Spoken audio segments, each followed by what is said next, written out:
Hi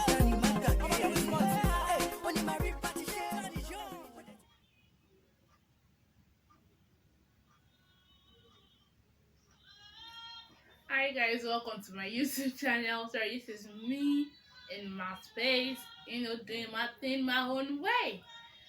And this is one of my favorite gospel music by Babinux. That name keeps running off my tongue. Okay, yes, and it's nobody like you, right? And I'll tell you, have a playlist, funny enough. To today's business. Today we're going to be talking about. Did I welcome you guys? Oh, I'm sorry. Forgive my manners. Welcome to my YouTube channel. If everyone knew I'm dressed like this, I just feel like doing something in my comfort zone, looking the way I would normally look at home, minus the glasses. Okay, I can say at home, but then let's just look at it to be more relaxed. Okay, so I want to just show you guys a little bit of my maybe comfort zone, my idea of being comfortable. Yeah. Okay, so welcome to my YouTube channel, Live on a Roll with the Say. Okay, so what we'll be talking about this week? This week we'll be talking about the impact of the family. You're probably wondering why the impact of the family and all of that, but I just felt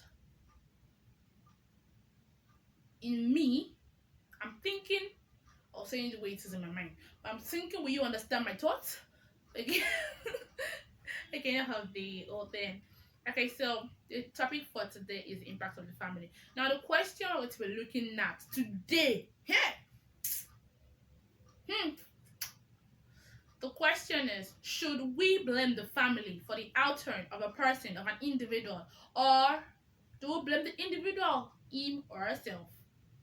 Okay, so let me just start with BBN lockdown. Yes, I was watching it this morning. I'm not so much of a fan.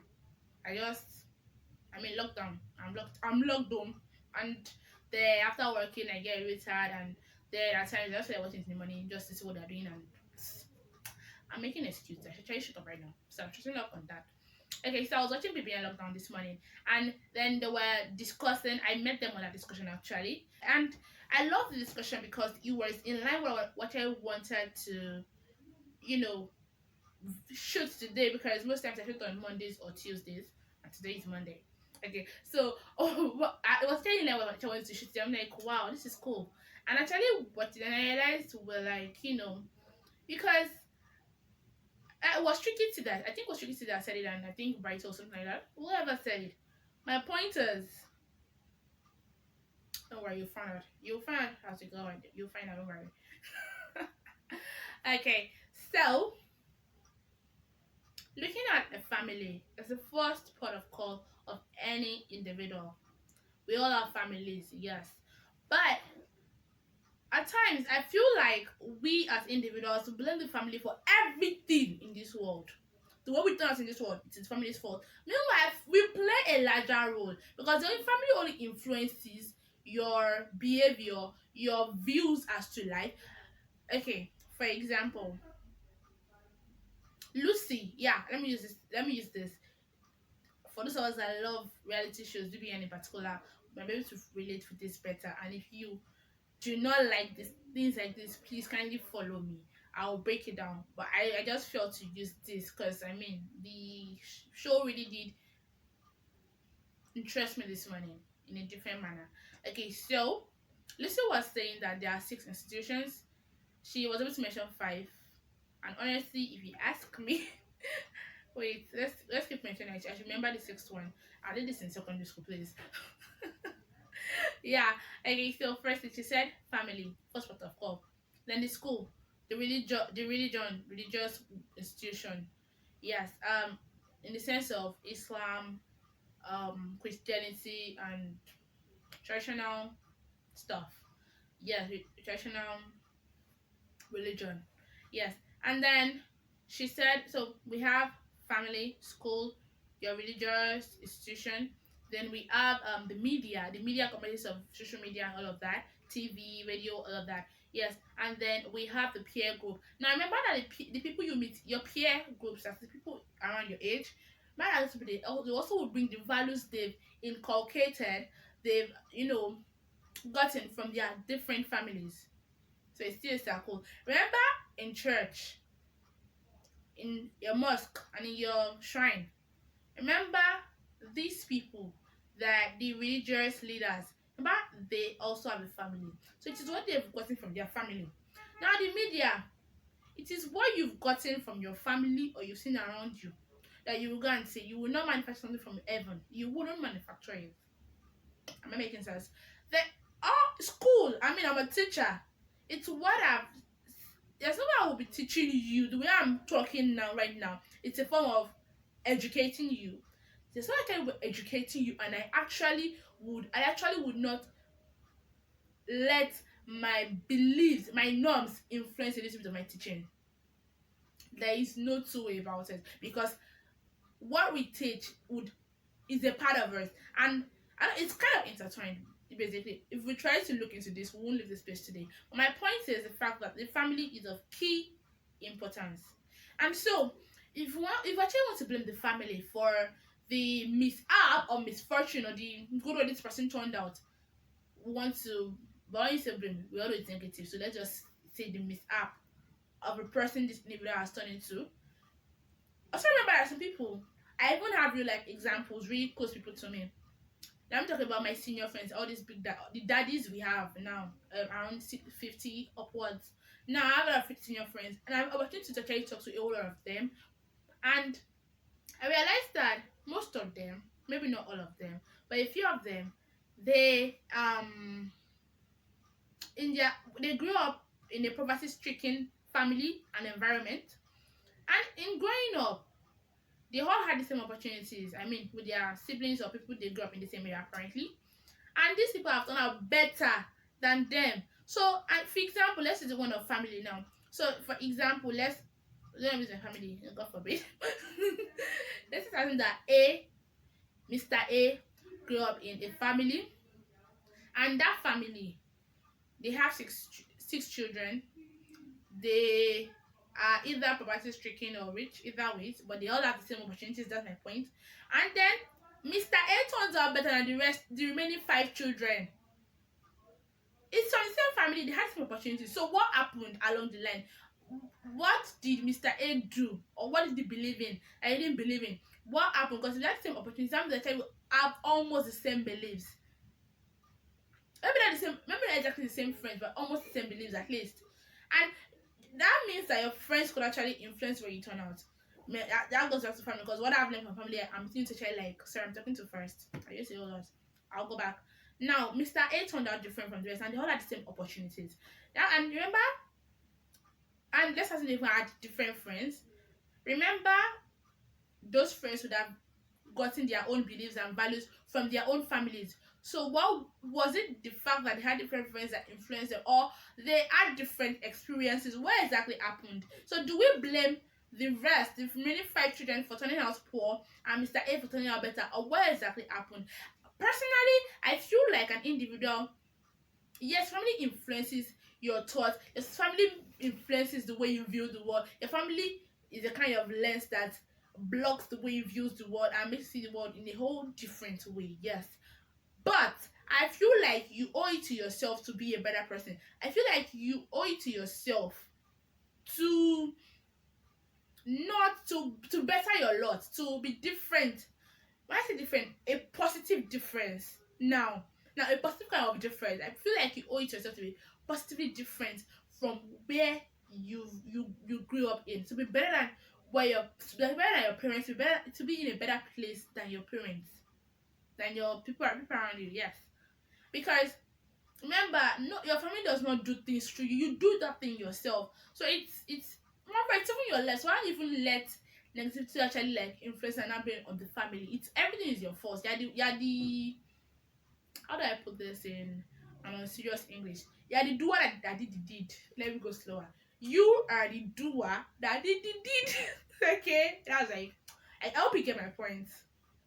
That is not English. It's not English. It's not English actually, but then I'm just trying to like make you understand. Okay, so my point is, do we see? I think it's literally like two sides of a coin because, for example, okay, let's use this tab for instance. Now, if this tab is placed on the table, let's assume, or it's just in front of you. Okay, if you're yeah, that's it. I'm at this side and someone is asking me what can I see, I can see a screen. I can see a screen of a tab apparently, and you're like, no, it's the back of the tab. It depends on your view, but personally I feel like an individual owes it to him or herself to be a better person. And so whether the family influences you negatively or not, or something, you still owe it to yourself. Because for example, I put that they grew up in families that they had violent parents or one parent anyhow, and they added with someone said on BBN this one I think, and they had it within themselves. They actually had it within themselves to be different. It was because, and honestly, I think that they would have actually seen it. They actually have, oh, sorry. I think that they would have actually seen being violent as a normal thing. But what would have made one person, or maybe all of them, determined not to be violent? Because they would have seen other families show love in a different manner. Do you understand? Okay. Okay, I'm trying to think of a particular friend I can use as an example. Let me use this. Okay, so there's this family I know of that the father is like always so violent and he flogs the mother and all of that with her children. You know how bad that could be and all of that, even not forgot and everything. And now, if I were to be that kind of child, it hurts me at times. You know the funny thing about life, at times you don't have to see someone else do it different. It's from your pain, from the inside. You're like, this thing is not normal, that you determine. But to be that child, I would not turn out to be like my father for whatsoever reason. Whereby, thank God, I would like to use as an example now. My family, there's so much love, even though yes, I get scolded, I do something wrong, and however I see someone do something wrong, I talk to them about it. I think this is wrong in this house, even though I'm the last born and the age gap is mad, but I still talk to them with respect. Although at times I think I go overboard, but then still my point is, and then we correct each other with love and in love. I don't even get my point. And at that point in time, I was by the time I was growing up, I thought of this happening. My sisters were doing it in love and everything. It just occurred to me that I think I know I actually want my family to have so much love like this and even more, because it is what you say that actually make you yearn for more. Maybe negatively or positively, but I think we owe it to ourselves to be better persons. Okay, so now no, now the question on this topic, the impact of the family on an individual's outturn. That's the topic, yes. And now the only question, I'm not going to force feed you or whatever, because I think we all have different opinions. So can you drop your opinions in the comment section once again? But truth is, does does it have to be the family that will take the blame, or the individual that owns the life? So the question again, do we blame the family for the outturn of an individual, or the individual himself or herself? Thank you very much. Thank you for joining me on this edition of Life on a Roll with the Omonose. See you again next week. I love you. Now, please do not watch this video and not comment. See, I love reading long comments. It's my job. See, I like when people spread. I'll read and actually reply. Okay? And if I do not have a reply, I totally agree with you. You will see my emojis. You will see me liking and loving your comments. Thank you very much. And this is my personal space. I should try to pay you guys some Eddy things. Let me see if I can quickly get one without actually wasting your time.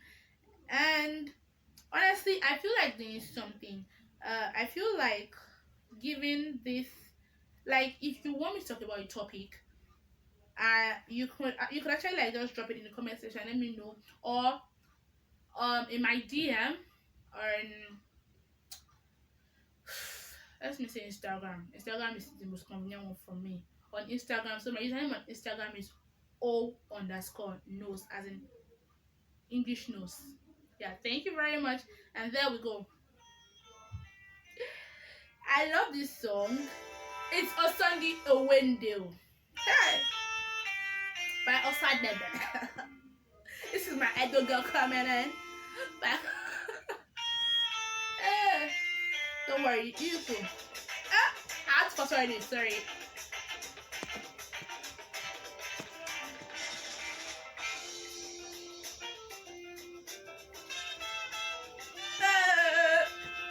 I said, uh, uh.